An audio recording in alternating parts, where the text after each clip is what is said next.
I am so glad you convinced me that the family car should be the Defender 110. It is so beautiful inside. It's so comfortable and it just feels indestructible. Yes, it really is. I've been waiting a long time for the new model to come out. The Defender 110, I'm telling you, it's my favorite car of all times. It's my third one. You know, I have stories of going off road. The guy managed the group. He was like, "What are you doing in this beautiful car?" I'm like, "I'm going off road." He's like, "Are you sure? Because you can use one of ours." And then they look like Mad Max cars. I'm like, no, we're going to do this. And he was shocked. Wow. Well, it's great because the Defender has been reimagined for 21st century adventure, and its unparalleled off-road ability as well as its robust interior are invaluable whether you're headed towards uncharted territory or just a weekend of exploration. The Defender 110 tackles challenging surroundings with absolute confidence. The SUV conveys strength outside and in, featuring peerless technology like an intuitive driver display and an award-winning infotainment system. That's my favorite part, to keep you connected no matter where the journey takes you. Adventure is unique to everyone, and so is the Defender. Choose from the two-door Defender 90, the four-door Defender 110, or the larger Defender 130 with the ability to seat up to 8 passengers. You'll find uncompromising performance in all three. So pack up and go even further with the Defender 110. Learn more at LandRoverUSA.com/Defender. This isn't your average business podcast, and he's not your average host. This is the James Altucher Show on the Choose Yourself Network. Today on the James Altucher Show.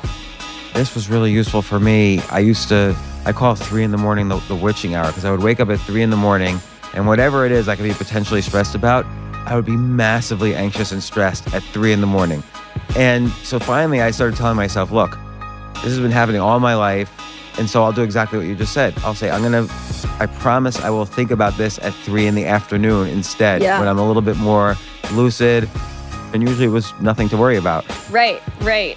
Every time I talk to you, I always use all these strategies that we use in therapy, and then I always find out that you've actually figured a lot of them out on your own, and that you've incorporated them somehow into your life. And probably through therapy. And then you were able to say, yeah, that actually works. But it's a survival technique because it's really hard to live. Right. I mean, life is constantly putting obstacles in front of you, and simply avoiding obstacles will help you succeed and feel better about yourself. And I tend to positively or negatively take things to extremes. And when it's negative, I have to avoid those extremes or damage myself. So I have to come up with these strategies. Right. And I think that that's so important. And some people just don't recognize that they get caught up in that and struggle to break free of it. So now we're going to take it positive. Here are the 10 mental strength exercises that will make you stronger. So I want to know what they are. I want to make myself mentally stronger. All right. Yeah, it drives people nuts that my books are about what not to do. So many people say, just tell us what to do. And of course, what you do is important.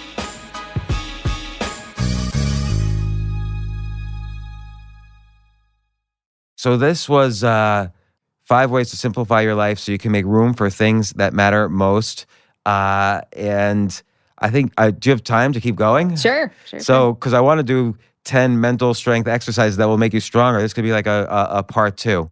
So let's talk about this, because I actually don't know what your mental strength exercises are. Your book are things mentally strong people don't do.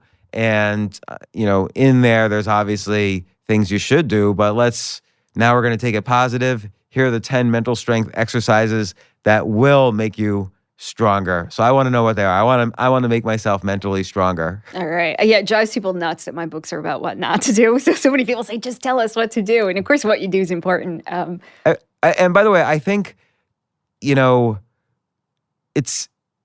actually like the way you title it, because then it's so easy to see, oh, well, I do that, I should stop doing that. Whereas 10 things that will make you stronger, I could also say, well, I do that, but you don't really know the extent to which you do it. So you might think, oh, I'm already mentally strong, so I don't need to do anything. But like, for instance, your first thing that makes you not strong is don't feel sorry for yourself. Even a little bit of feeling you're sorry for yourself, you can now recognize is, okay, this is a negative. I have to zero this. Yes. And whereas it's hard to know how much of these mental strength exercises that will make you stronger you should do, even if you recognize that you do some of them. So anyway, let's let's get to this, because what's important about this is I think I'm smart. That's my general inclination. But I realize for most areas of life, I am a complete idiot.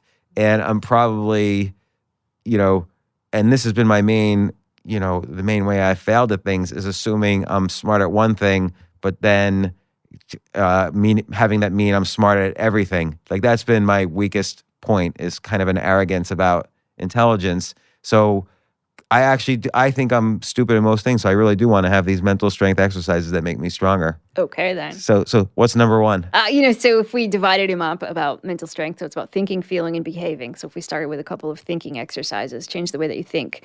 There's tons of cognitive distortions, thinking errors, but the easiest way to remember it is the acronym BLUE, which is the B is blaming myself, looking for the bad news, unhappy guessing, or exaggeratedly negative.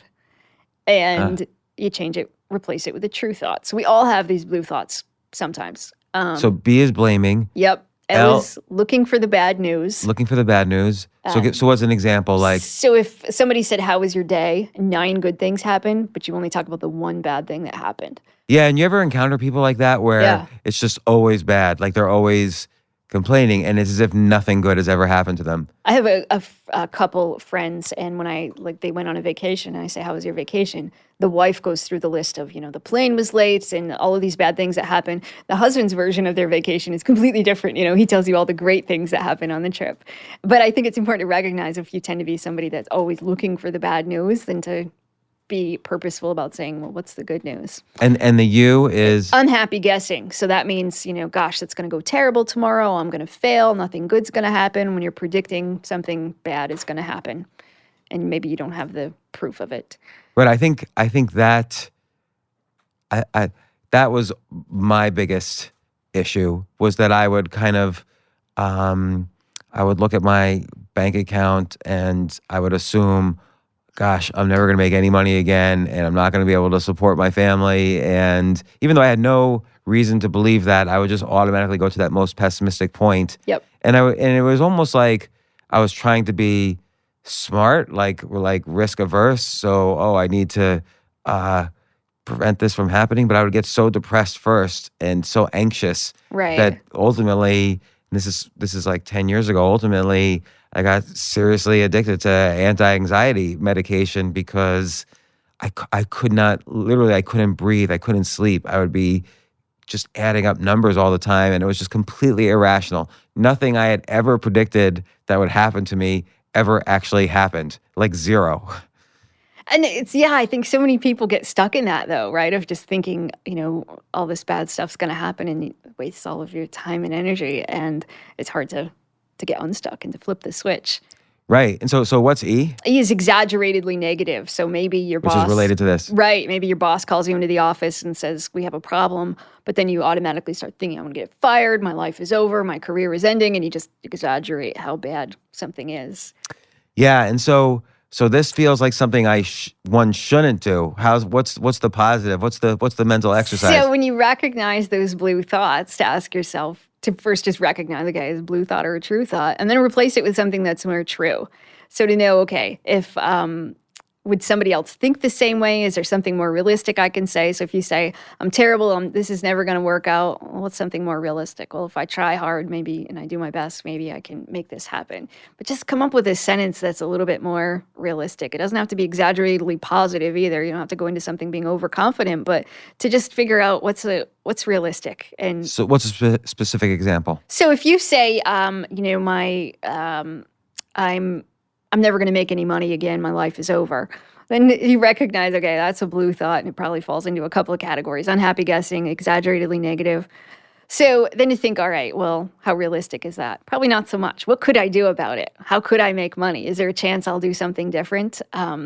What's the evidence that this is true? What's the evidence it's not true? And when you look at it from that standpoint, then you come up with a sentence that says, all right, I can still make money. There's a lot of ways I could do it, and I don't know what's going to happen in the future, but I have options.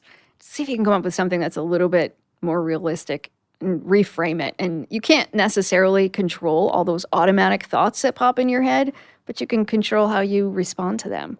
Right. So let me put it in two different ways. What you just said. One is from when we were talking about your article about simplification, measurement. So one thing, I think my daughter has inherited my blue tendencies, and so she always tells me like, oh no, if I don't do this homework, I'm gonna fail this class.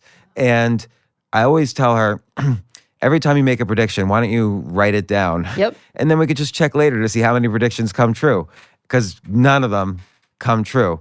And I tend to do this for myself. If I make a prediction about something, I try to write it down, and nothing ever comes true. So measurement to know the accuracy of your blue thoughts is useful, because then that helps wean you from the blue thoughts. Right. And then the other thing is when you just said options, I think diversification. So usually that's used in an investment context to avoid risk, but I find it useful if one part of my life is not going so well, I try to then switch, at least temporarily, to thinking about a part of my life that is going well. So let's say, I don't know, a relationship situation is not going so well, or let's say I lose money, I might switch to, I'll call a friend where that's going well, or I'll write a story, or write a book, or do something that, or focus on, some area of my life that is doing well. And so making sure I have a diversification of things that are important to me, that's always useful for me.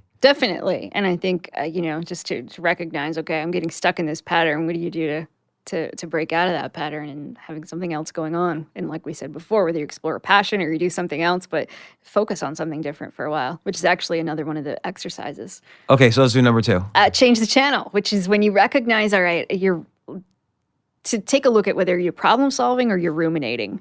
So when you are working on a problem and you're coming up with a solution, that could be helpful to keep thinking about it. But when you're ruminating, you're just rehashing something, you're playing this conversation in your head over and over, or you're worried about the future, that things are going to be terrible and awful, that's not helpful. So we call it change the channel. So then what do? You figure out, how do you stop thinking about it? Well, if you tell yourself stop thinking about it, you'll think about it more. And studies will prove that over and over. So you have to sometimes physically do something different to get your mind off of it. But it's really, the key is to say, how do you recognize when you're ruminating, and then how do you get unstuck? So I'll do this in my therapy office as an exercise where I'll tell people, think about white bears for 30 seconds. And then the next 30 seconds, I say, think about anything you want, but don't think about white bears. And then I say, okay, now the next 30 seconds, I want you to write the alphabet with your opposite hand. And then I say, okay, well, in the first 30 seconds when I told you to think about white bears, how much did you think about white bears? And they say, oh, a lot. Okay, great. Well, then when I said don't think about white bears, how much did you think about white bears? Well, a medium amount. I was thinking about something and a white bear popped into my head. Okay, what about when I told you to write the alphabet with your non-dominant hand? And they'll say, well, I didn't think about it at all. And I'll say, right, that's because you changed the channel. So when you're at home and you find yourself ruminating on something, figure out what to do to change the channel. Don't just sit there and think. It might be that you decide to do a chore around the house, or you call somebody and talk about something different, but don't get stuck thinking about something when it's not helpful. So let's take an extreme example. There's a couple examples I want to go through. Let's take an extreme example. Let's say you've just been diagnosed with late stage cancer, or let's say even more uncertain. Let's throw some uncertainty into it. Let's say the doctor calls you after some tests and says, we want you to come in. We think there's some major problems. I don't really want to say over the phone what they are, but and then you say, just tell me, is it late stage? And the doctor says, I think you should just come in and we'll talk about it. Come in and I have an appointment. We'll set up an appointment for 2 weeks from now. So there's a tendency to just take it to the worst case for the next 2 weeks, and that's all you think about is I'm going to die in 2 weeks. What should that person do? I think to figure out, okay, yes, maybe it is the worst case scenario. That actually brings us to the next one, which is argue the opposite. Maybe it's not that bad. Maybe the news you're predicting isn't going to be what it is. And then to figure out, is there anything I can do about it? Well, if my appointment's 2 weeks away, probably nothing I can really do about it in the meantime. So then when you catch yourself dwelling on this is awful and you're imagining, okay, worst case scenarios, then to just say, I'm going to change the channel. I'm not going to sit around and think about this because I don't even have enough information yet for it to be helpful. Right. I think there's a couple things there you said that are really important. You don't have enough information Yeah, so that's really important that you can't. And again, since we know that most predictions are wrong, Right. even from people who have all the information, most predictions are wrong. So if you don't have enough information, certainly your prediction is likely to be wrong. And the don't dwelling on it, I want to pick that apart. Let's say I'm dwelling on something, and then I say to myself, but Amy said don't dwell on it. And then I could say to myself, but this is really important. How am I not going to dwell on it? So yeah, I think a lot of times we tend to think that like thinking about it is somehow going to fix it or that. And so I think it comes down to asking yourself, is this helpful? Am I coming up with a solution or am I just dwelling on the problem and dwelling on how uncomfortable I feel? Because that's not helpful. Even if you're problem solving, if you're trying to figure out how to solve a problem, sometimes when you think about it too much, it's hard to come up with a solution. And so studies will show you should go do something else for a while. That's why sometimes, when you go to bed at night and you sleep on it, in the morning you have a fresh perspective, or you come up with an idea in the shower when you weren't thinking about it. Because sometimes it's so much when you're dwelling on it. It's just so hard to be able to see your way through the problem. And so that's actually another one of my exercises, to say I'm going to schedule time to worry. So you say, I'm going to worry about this problem for 15 minutes today. And you set that 15 minutes aside and worry until your heart's content. And then you get up and go do something else. And if you think about it outside of that time, go back to, okay, this isn't time to worry. I'm going to do that later.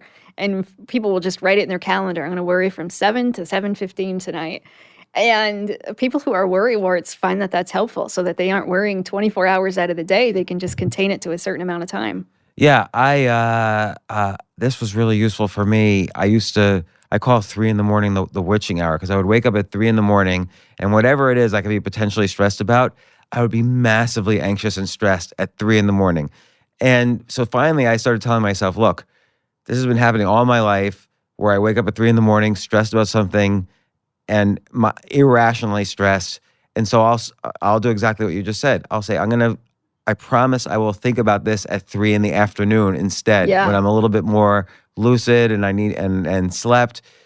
And finally I was able to convince myself that to go back to sleep, and I really would obey my promise and think about it at 3 p.m. And usually it was nothing to worry about. Right.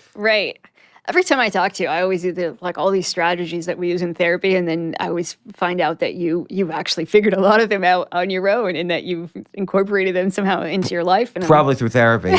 and then you were able to say, yeah, that actually works. But it's a survival technique, because it's really hard to live. Right. I mean, life wants to, it's 100% chance that we're going to die. And life is constantly putting obstacles in front of you. And if you want to, I don't even want to say succeed, but simply avoiding obstacles will help you succeed and feel better about yourself.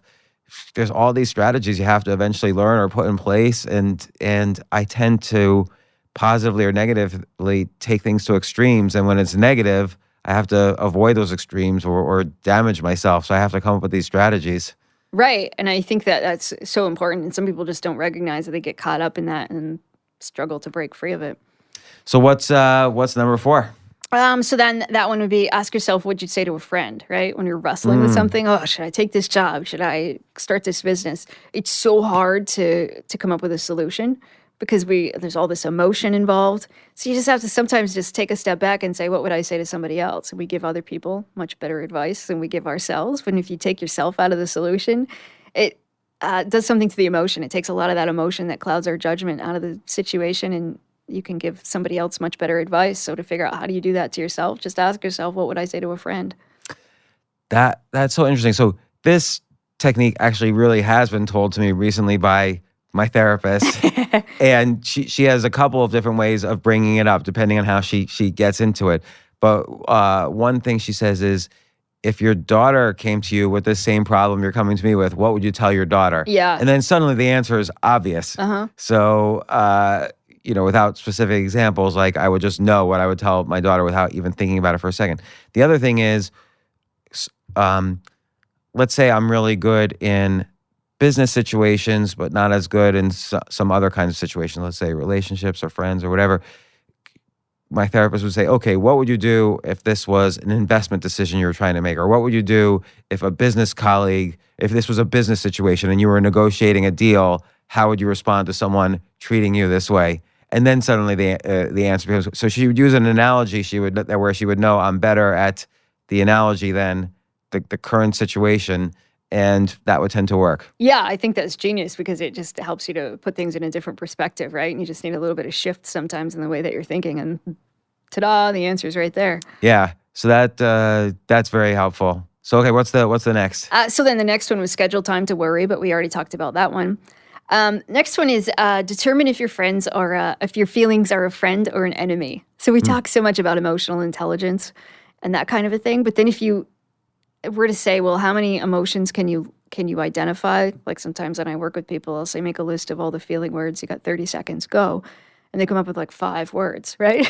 But yet we focus so much on emotional intelligence, yet we don't even have words to sometimes describe our feelings. And we know that just labeling your emotions, if you say, I'm sad today, I'm anxious, that can help. But then you also need to figure out what are you going to do with that feeling. So then you say, is it a friend or an enemy? All right, I'm anxious. Well, is that helpful or not? It's helpful when you look both ways before you cross the street, but it's harmful if it's like, hey, don't go for that promotion because you might get rejected. Or your anger could be helpful because it's driving you to make change, but it could be hurtful if you yell and swear and scream and say things you regret. Or even sadness, it's helpful when it helps you maybe honor something that you lost. But on the other hand, if you're so sad you can't get out of bed and you stay stuck there for 3 weeks, it's not helpful. So I think just label your emotions and figure out, is this helpful or not, and that you're not stuck there. So many people seem to think if you wake up in a bad mood, you're just going to be in a bad mood all day. But you have some control over how you feel. And I get a lot of flack for that. People say you shouldn't control your emotions. I'm not saying you should be happy all the time, but you can certainly have some control over, you can calm yourself down when you're angry, you can cheer yourself up when you're sad, and you can regulate your feelings. Or you could stay sad. Like, Sure. like I could say, oh, I'm feeling kind of melancholy. I miss so-and-so. Right. It's okay to be melancholy. That's sometimes even a pleasant emotion. Like happiness is just one emotion among many. It's not the only pleasant emotion. Right. And some people seem to think that if you're not happy, then there's something wrong with you. If you're not to this level of happiness that they think that you should be, then clearly there's something wrong with your life. But you should feel a wide variety of emotions, and you won't even appreciate being happy unless you've been on the other end of the spectrum too. Well, and here's the question about labeling your emotions. It's almost like meditation. So in, let's say, certain styles of Zen meditation, you sit there and you watch your thoughts as they're coming across your head. And most of the time we're just kind of swimming in the middle of our thoughts and not above the surface, but below the surface of them. And it's hard to kind of get that meditative state where you could, if you're really angry, it's hard to take a step back and say, oh, I'm feeling angry right now. Right. So is there any way to get better at labeling your emotions? I think it's about practice sometimes, and I work with a lot of people who just can't get there. So, all right, well then let's just use a thermometer, 0 to 10. Just give me a number. How's your mood? A 4, an 8? But I think when people just get in the habit of maybe you make it a habit, so on your way to work and then during your lunch break and after work, you just kind of check in and say, how's my emotions today? How am I feeling? And maybe you have some anxiety about something going on at home, but you carry that anxiety into the office. Well, wouldn't that be great to know when you get to work in the morning that you have some anxiety? Because that will affect your decisions. But what if, so let's say you're dealing with a patient and they come back at you and say, listen, I think my husband is cheating on me. How am I going to think about anything else? Of course I'm angry. Well, so then I think it would be a matter of saying, are you angry? Are you anxious? Is there something else behind it? Maybe you're worried. Maybe you're embarrassed. Maybe there's a lot of other emotions, but just identifying that and then come up with a plan. What are you going to do about it, right? You could stay stuck in this state of anger and embarrassment or fear, but you could also then say, I'm going to bring my husband into therapy and we're going to talk about this, or I'm going to do something, or, plenty of people who are suspicious of somebody else, I'm going to investigate his cell phone all day, every day, but whatever it is to know, what are you going to do about that emotion? In that you don't have to stay stuck there, but maybe it's where you should be as well. Sometimes I have people come in and they say, gosh, I'm really angry. Well, no wonder you're angry. And sometimes that just helps them, like, oh, it's okay to be upset. It's okay to be angry. Yeah, I like the labeling a lot, because you could even use that in discussions. So let's say you're having a heated discussion with somebody, being aware of are they being is part of their words is because they're angry or sad or envious, or did they, and then labeling even further, did they just change the subject very slyly to a similar subject, but it's not the subject we started with? Like getting used to labeling things, I think, could be very important. I think so too, and I think we don't. And in fact, in our language, a lot of adults and people don't really talk about feelings. The last time somebody said, "Oh gosh, I'm really sad," outside of my therapy office, I don't know. People don't really walk around talking about their feelings, and I'm not suggesting that you have to, but in our everyday conversations, you're more likely to hear people say stuff like, "I had a lump in my throat," or "I get butterflies in my stomach," just because we're not comfortable talking about feelings. We don't want to put a label on them, and we don't like to admit them to ourselves. And so I think it's just important to make it a habit of saying, "Okay, how am I feeling?" and check in with yourself. A lot of this is related to self-sabotage. So I used to never believe in this. Like, why would someone sabotage themselves, whether in relationships or career or whatever? But I noticed over the years, let's say I have a big business deal happening and it's supposed to close in 3 months and I'm going to get X amount of dollars once it closes. I'll suddenly start to self-sabotage. Like I'll get more and more anxious the closer I'm getting to the 3-month point where the deal's going to close. And I'll get so anxious, I'll even think of calling the other side and saying, "Look, if we close today, all you have to do is give me half the money," or whatever. And so that's sort of how I self-sabotage myself, which is I get more and more anxious as I get closer to a positive outcome that through some insecurity I have, I feel I don't deserve. And so kind of labeling in those cases, plus the predictive ability as well, helps. Like, oh, I could think to myself, this is me being anxious and self-sabotaging, and my prediction's probably wrong. Right. And if we looked at our behavior, I mean, we get into certain patterns. And if we just labeled that to recognize, okay, I'm in this pattern, I self-sabotage, I do these certain things. When I'm feeling anxious and you put a label on that, it just really helps us to become more aware of what we're doing. Because I think so much of what we do in life is just a pattern, and we don't necessarily step back to recognize, what am I doing and how do I get stuck in this pattern? Why do these things happen over and over again? But if you're telling somebody this as a therapist, like let's use the previous example. Let's say the woman comes in and says, I'm so anxious and angry. I think my spouse is cheating on me. And you say, and she says, I think I should break up with him. I'm so anxious and angry about it. And you say, listen, the past 12 relationships you've had, you thought somebody was cheating on you and they weren't. Why can't you take a step back and meta think about it in this way?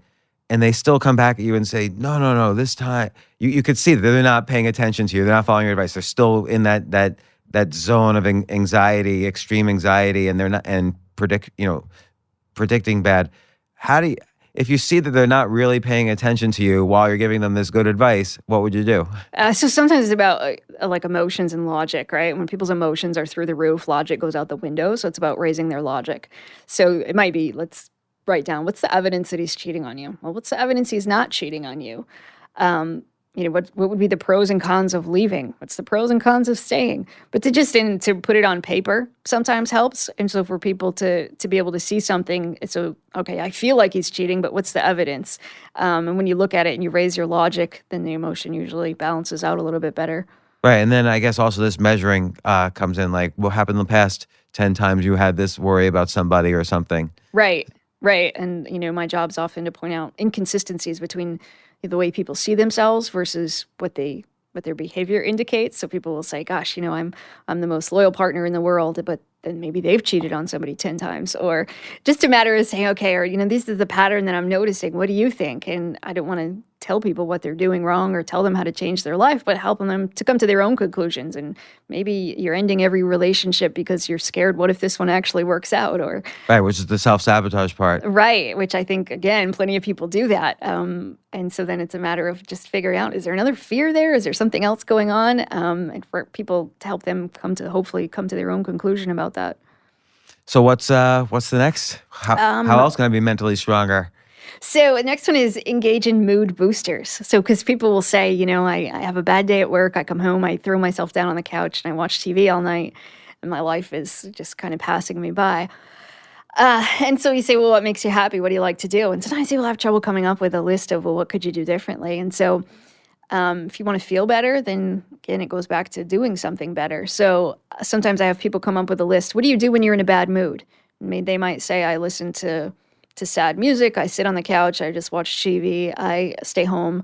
And I said, well, what do you do when you're in a good mood? Well, I go for a walk. I call my friends. I go out to dinner. I go out and do things. So we'll say, great. So now when you go home and you're in a bad mood, pick something off of this list of a mood booster instead of doing what keeps you stuck, because we tend to stay in whatever state we're in, and you have to, again, just take that leap of faith. And so it seems really simple and it seems overly simplified, but people who will start doing that, they say, yeah, actually that helps. You just pick something off of your what you do when you're happy list and do it even when you're not happy, and it can boost your mood. I guess I don't know what I do when I want to be happy. Like, okay, so I'm asking you to put your therapist hat on now. How do I figure out what makes me happy?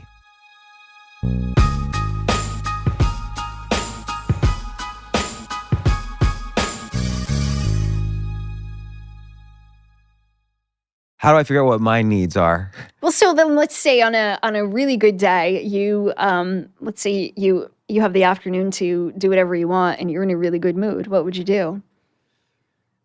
I don't know. I hardly ever have like a free day. I usually am either catering to, some other, usually most of the situations in my life are situations that I've chosen to put myself in. Like I enjoy doing this podcast and so on.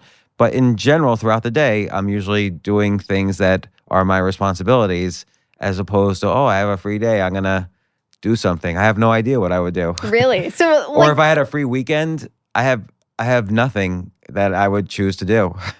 like, would you stay at home? Would you go somewhere? Or what do you Yeah, do? maybe I would stay at home and read. I don't know. Well, would that be the same? What if you woke up and you were in a bad mood? Would you stay home and read, or would you do something different? I don't even know there. Oh, interesting. Yeah, I'm kind of clueless about this particular internal map. Like, because I'm Interesting. always just, okay, I woke up, I need to now work on a book, or I need to do this, or I need to do what this person wants me to do, or this person wants me to do. I don't really have my own, needs and wants.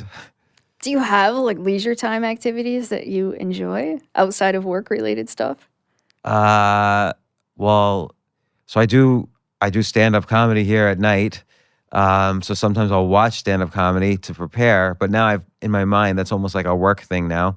I play chess, but often I find the more chess I play, it means I'm anxious about something else. So I'm avoiding something else. So I'll play just mindless games of chess online, like over and over again.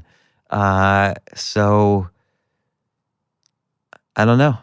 I never really have my own just by myself time. Do you like being like that? Like, is that enjoyable to you, or do you ever wish that you had time? No, I think I wish I had time, or I think I wish sometimes, like let's say in a good job, how much time do you think, like let's say 50% of the time you like what you're doing, 50% you don't, and that's like maybe any job. What's a good ratio of time you like what you're doing versus time you don't necessarily like what you're doing? Yeah, I think 75 that you like and 25 that you don't would be really good, because it would make you appreciate the 75%. Yeah, so I think probably I have to figure out on my downtime, how do I make that 75-25? I have to figure out what, like, I like going to bookstores, for instance, but, there's only so much that you could go to a bookstore. I don't know. I have to figure out my list of things that I like to do that are completely outside of work-related things, because most of my work-related things are things that I love doing, so I don't really think about it that much. But like outside of work, I don't know what I like to do. And that's easy to have happen, right? When you get into, if you're an author and you write and you do stuff, then worlds sort of blends together, right? Rather than having like Yeah, a because you never work-life leave the balance. job at home. Right. You never leave the job at the office. Right. And so I think that's a struggle a lot of us have, is to figure out, how do you do something, and, because even, I don't know about you, but even when I'm doing something, like, this could be a good story, or this would be an article, or I'm out there having fun doing something that, there's it always goes back to, it could be work related. Yeah, and I feel like I should. This is why I asked you earlier, like how many friends should one have?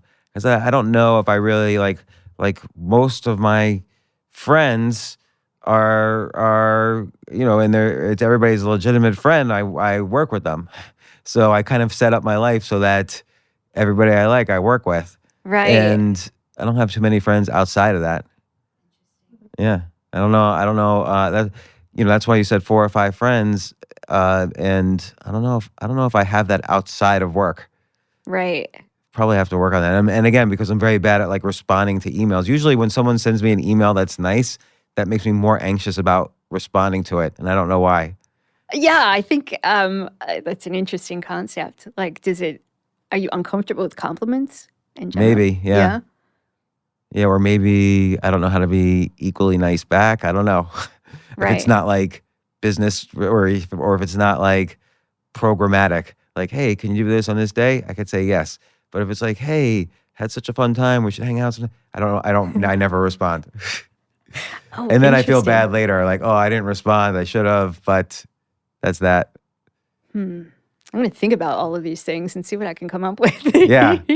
So what's the next exercise that can make me stronger? So one is the 10-minute rule. If there's something you don't want to do, just tell yourself you're going to do it for 10 minutes. And we find that normally if you start for 10 minutes, then it's not that bad and you choose to keep going. So when I work with somebody who says, I don't want to go to the gym, well, just tell yourself you're going to go for 10 minutes. And you can work out for 10 minutes. And then at the 10-minute mark, decide if you want to continue or not. Or when you have a boring project to start, just do it for 10 minutes.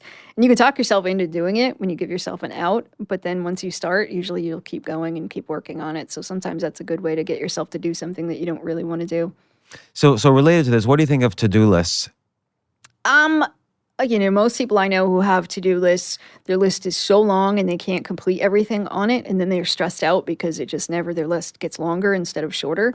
So I think a to-do list work well when you are looking at the things that you're actually going to do. And most people I know that have to-do lists, they have things that they want to do, things they wish they could do, things they feel like they should do, and then they feel guilty and anxious that they don't get to everything on the list. And what do you think? And kind of a long-term version of this, what do you think about goals? Like, let's say it's the new year and you're going to say, okay, by the end of this year, I'm going to have these 3 things accomplished. Well, we know most New Year's resolutions don't make it past January 8th or the 18th, depending on which study you read. But so I think it's good to be working on yourself and to have something that you're working toward. But I think it's not helpful when we set goals just because it's the new year, or when we set goals because we think we have to, or we set goals just because we think that that's sort of the in thing to do, but you don't actually have any intention if you're not motivated enough to follow through with it. And then people feel bad because they abandon their goals or they don't reach their goals, but it was only half-hearted attempt in the beginning anyway. Or people set goals on things that they can't control, like I want to get that job. Well, you can't control if they hire you, so a better goal is I'm going to try my hardest when I go in for the interview. So if you set goals that are about things that you can control and then you actually intend to meet them, then I think they can be healthy. But I see a lot of instances where people come up with goals and it actually becomes more problematic for their lives. Like, what's your daily? So given that it's sort of like process is today is more important than goals tomorrow. So what's like your daily process of improving yourself? So when it comes to work, in the morning, I'll look at okay, I'm going to write 2 articles today, or I'm going to write so many pages in my book. So I always have some goal related to that. And then the other things that are important to me is my health. I love to exercise. So I always make sure, okay, well, and then I'm going to go running at 2 p.m, or when I'm in Florida, it's 7 o'clock at night. Or, and then relationship goals. I want to spend time with the people I love. So I always make sure to build that into my schedule every day too. How often a day do you spend time on your relationships? So my husband, Steve, and I, we work together. So we're home together a lot, but not necessarily like spending time together. So we always make sure that we carve out part of the time of the day to just spend together and do something non-work related.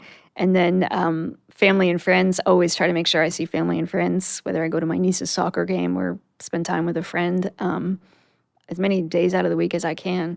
And do you think you're addicted to the dopamine hit of like, oh, another 5-star review on Amazon of one of my books, or oh, more likes on my Instagram? Like, how do you deal with how do you deal, when you're a writer, you kind of want to be liked, but you also have to say something so unique that some people are not going to like you. There's this kind of dissonance.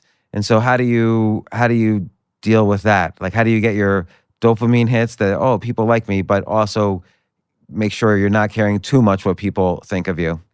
Thankfully, I get a lot of emails from people that liked my book or they watched my TEDx talk and they like that, and they will send me nice emails, and the nice emails greatly outweigh the negative emails. And then if I'm going to read the comments on, say, my TEDx talk or the comments on maybe reviews of my book, I wait until I'm in the right mood before I sit down and look at them, because there's days that I just don't want to, Right. that I don't want to know, and other days where I'm kind of curious, what do people say? So I don't.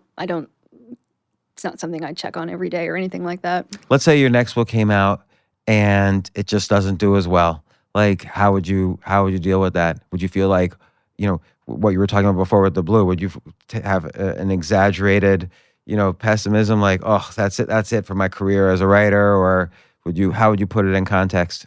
Well, for me personally, since I never planned to become a writer, I'm so grateful that I got this far, that if the next book bombed, I would be okay with that. To say, wow, a kid from Maine who got to write 3 books, never intending to be an author, I'd still feel really, really good about that. And even if it ended my writing career, I'd be like, okay, that was an awesome adventure. But I think it's different for me. And I have a lot of friends, if they had a certain dream in life and then it ends, I think that's different. This wasn't something I set out to do when I was 7 years old or anything like that. But now that you're in it, though, do you feel like, has it changed? Like, that's a great way to look at it and admirable. But now that you're fully in it, do you feel like, oh, each book's got to be better than the next, or you don't really feel that? Or here's another example. Let's say you see a conference and everybody who normally speaks at conferences with you was invited, but somehow you weren't invited. Do you feel a little upset?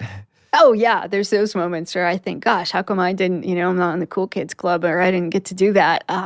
Yeah, there's definitely those moments of thinking, gosh, why didn't I get picked? Well, how do you respond? I think it's a matter of, okay, well, then how do I feel about it? And then what does that mean to me? So if I didn't get picked, am I jumping to the conclusion of that means I'm not good enough, that I didn't try hard enough, that people don't like me? And to remember that all of those thoughts aren't necessarily true. It's just I didn't get picked. Yeah, and you just move on to you just keep writing, you just keep improving, and you move on to the next one. Right. And being grateful for what I have. I find someone once gave me the advice, and this was like 20 years ago. I was raising money for a company, and it was hard. And someone gave me the advice that for things like that, if you just keep improving, it should be keep improving until it's easy. So don't try to push yourself when it's hard. That's when you have to back off and keep improving yourself until it's easy. So at some point, you just simply get invited to every conference, for instance, because you kept improving yourself and writing more and more, and your voice was more and more out there. And then now your name always comes up on the list when they're figuring out who to invite. I'm just using this specific example. So if it's not easy, even though to improve is difficult, if the goals aren't easy, it means you have to keep improving until the goals are easy. Yeah, and I think too, finding a balance between thinking I always have to be better, right? Like if I always have to keep improving or building my business or making more money, and then the point comes back to, well, do I really, or why? Or do I really want to speak at every conference? No, not really. And that it's okay, because I get emails from people all the time. They're like, you know how you should double your business, or you know what you should do? And I think, do I want to double my business? Like, I'm pretty happy with the way things are now.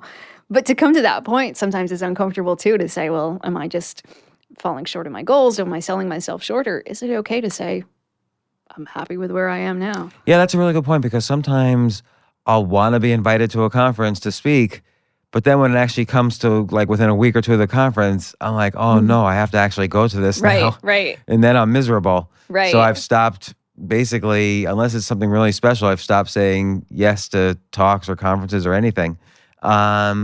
All right, what else? How else can I be stronger? I'm going to do all of these things. So the number 9 would be create a list of reasons why. So, for example, when I worked with somebody who said, I want to go to the gym after work, but every day when I get out of work, I could turn right to go to the gym, but instead I turn left and I go home because I'm tired. I don't want to do it. So we said, well, what are the reasons you want to go to the gym? And he came up with a list, and we taped it to his steering wheel so that before he got in his car and turned it on, he was going to read that list. And it would just remind him, okay, it's good for me. It's healthy. It would help my joints feel better. I could lose weight. And it would help him to remember to turn the car right instead of left. Or I worked with a woman who couldn't not answer the phone when her ex-boyfriend called. She said, he's really bad for me, but when I see his number on the phone, I can't help it. I answer it. So we came up with a list of reasons why she shouldn't answer the phone. And so when she'd see his number, she said, I'm at least going to read the list. I don't guarantee I won't pick up, but I'll at least read the list. And again, it was about balancing emotions and logic. So when she could raise her logic by reading that list, then it would help her not answer the phone. At the very least, what happens then is, which I find to be valuable, is she puts a delay in before Right. immediately answering. So now she has to call him back as opposed to answering the phone. Right. So, which is a different activity. So I find when people I'm anxious about email me, I have a tendency to respond instantly. And instead now I try to say, okay, no, this is someone I'm feeling anxious about, whether they're toxic or not.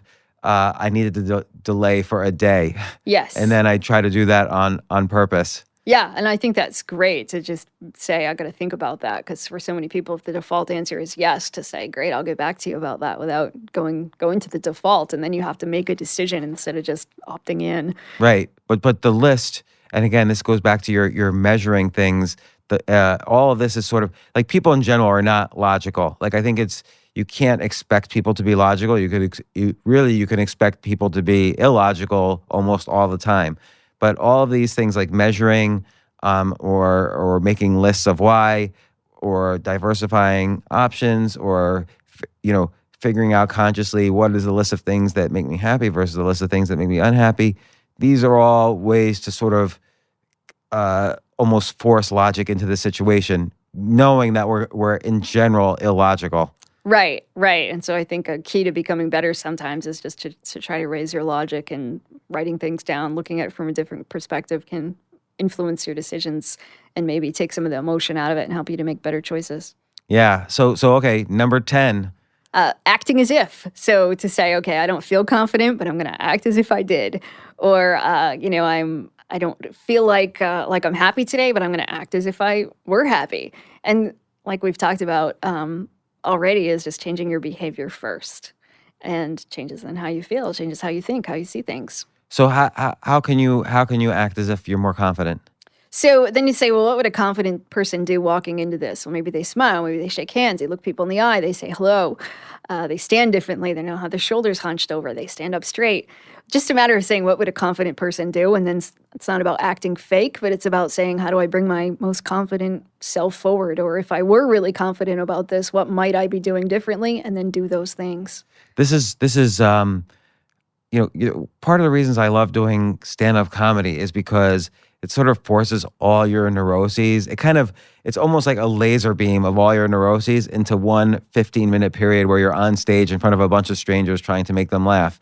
And Right. so you can't, whether you're feeling unconfident or not, you can't appear unconfident on stage, because the audience will immediately know they're an X-ray machine, and they just simply won't laugh, and you'll fail at that time. You have to always act that, as my friends say, you always have to act as if the party is where you're at. Yes. And everyone else is just invited.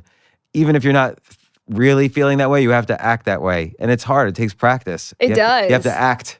Right. So you have to learn to be a good actor. And what I tend to do is I'll watch YouTube videos of people who are confident, or let's say, successful comedians or successful speakers or whatever, and I'll try to channel them a little bit to feel that level of confidence. I think that's a great skill, then, to say, okay, well, what does a confident comedian look like? How do I do that, right? And then the feelings may come later, but to know that you'll do better when you act as if you were confident. Like right before your TED Talk, you were probably feeling nervous. Mm-hmm. And so how did you get rid of the nervousness? It was just a matter of telling myself, this is all I can do is my best. This is my chance. Just go out there and do your best. And behind the scenes, and trying to say, okay, do I take deep breaths? Do I listen to music to pump myself up? But to know, here we are. This is my big moment. I'm going to make the best of it. And, watching other people backstage, some people are reading over their notes and they're really nervous, and other people are pacing back and forth. But for me, it was just a matter of taking a couple of deep breaths and saying, I'm going to go out there and do my best. Well, what's another time when you've had to act as if? I'm normally a shy person, so if I go to a event where I need to mingle and talk to people, then I have to act as if I'm a more outgoing person than I might be comfortable with. Yeah, it's so funny. I'm really shy as well, and when I go to like a party or an event where I have to interact with people, it's almost like I've created a persona for myself at this point, where this is the persona I'm going to be at the party, where just go up to people, talk to them, be fearless, Right. but it took a while to kind of develop that persona. Right. And I think that once you do, then you realize, oh, I can do this. And it's not that I'm being fake, it's just that I'm putting that face forward and I can be like that too. And it serves me well. I had to recently do an act as if in a very difficult situation. I was in a hospital, and a relative I felt was being bullied around by the doctors. And so I was going in to be an advocate. And the doctors are really, it's an almost an authoritarian institution where the doctors are the kings. And so when they say, well, this patient is XYZ, you can't do that. And you have to kind of fight that. It's very hard because you're at the low end of the hierarchy and they're at the top of the hierarchy.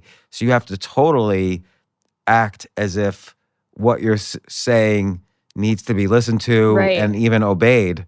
And it was funny because so I dressed up in a suit actually, and I was smiling, but I was just very forceful on what I was saying, and I had to be very logical too. And they all backed off. It worked. But somebody accused me afterwards that it was easy for me because I had white male privilege. And so I wonder if, can you act as if you don't have certain other benefits, I probably was using white male privilege to kind of get what I wanted. And I dressed successfully and so Right. on. Yeah, I think And I look smart, like, because of glasses and curly hair. And, right. Yeah, I think it does bring in a whole another layer of complications, right, for people that don't have certain privileges to say, well, it's easy for you to do that because of who you are, but then how do I do that? Yeah, absolutely. It's almost like you have to kind of craft a different type of persona depending on who you are. Right, right. I think, somebody who looked differently than you do may not be able to pull that off quite as well, right, to be as convincing with the doctors. So, sure. So I don't know. What do you think? So, going back and forth on these 10 mental exercises that will make us stronger, that will make anyone stronger, where do you think I need to improve? Well, what should I do the most? I'm gonna follow up with you to find out what your mood boosters are. Yeah, I should measure. I should measure when I'm happy and when I'm, so using your techniques, I should measure when I'm feeling happy and when I'm feeling a little sad. And I should see what I'm doing and see what percentage of the day I'm doing these things. And then I should probably try to have more downtime. I definitely feel like downtime re-energizes me. Yeah. So scheduling some downtime and figuring out what makes you happy or what boosts your mood. Absolutely. How do you, when you and your husband argue, what do? Like, how do you de-escalate the argument? How do you resolve it?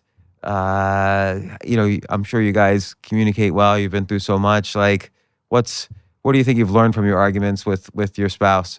He's like the calmest person on the planet. So he's one of those people, like, if I were to get worked up, he's so calm that, then like if you were to try to argue with somebody who doesn't argue back, it's not any fun. And so that definitely, diffuses it right there. It's not fun to argue with him because he won't really argue back. So I think it's just a matter now that I know that about him, to that if we disagree on something, we just sit and have a conversation about it. And I know that it won't turn into a heated debate or anything like that. What if you disagree on something that you both view as important? Like, let's say he wants to stay in Florida and not go back to Maine for the summer, or but you're like you hate Florida in the summer and you want to go to Maine. How do you resolve those? I guess compromise, give and take. We have a pretty easy life, that we get to do this, we get to do that, and we get to make a lot of decisions. So I think it's talking about, I need this and what do you need, and how do we make sure that both of our needs are met, or does your hate for this outweigh my love for something? And if it did, like, let's say you wanted a dog and he didn't. Right. That's one of those things you can't really compromise on, right? You can't get a half of a dog or a dog half time. So I guess then it would be about, how's it going to impact your life? How would it impact my life? And just having conversations about that. And have you guys decided to have kids or not? So we were foster parents before, and I think before the whole book thing and that sort of a thing, because I'm never home enough now. But something I think we'll go back to, and I'd love to become a foster parent again and potentially adopt down the road. And what if he said, absolutely not? That was just too much work being a foster parent. I really want to just have my own life. And, I would accept that. He came into the relationship. I was a foster parent before he was there. And so he agreed to take it on, and we did for a while. But it wouldn't be a non-negotiable. I'd be able to say, okay, if that's too much, then if you're not all in, that would be one of those things I wouldn't want to do. It's really admirable being a foster parent, actually. It's a hard thing. It is. It is a hard thing. But it was quite, not to be cliche, but it was rewarding for sure. So Amy Morin, author of the great book, 13 Things Mentally Strong People Don't Do, and also 13 Things Mentally Strong Parents Don't Do, which I should reread right now, actually. We've talked about so many things, and I know you're coming back on the podcast soon because the next book, 13 Things Mentally Strong Women Don't Do, is coming out in when? December? December 31st. December 31st. So I'm sure we're going to talk about that in the next few months. And I always have so many takeaways and so many things to think about after you come on. And I'm so happy you're a regular guest here. Oh, thanks so much for having me again. It's always a pleasure. Thanks, Amy.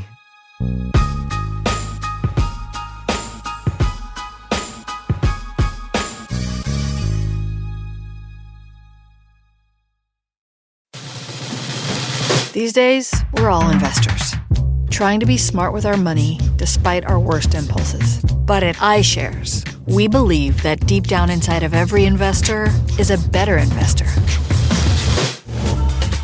One that's just waiting to be let out. Explore iShares ETFs and insights and let your best investor out. Visit iShares.com for more information.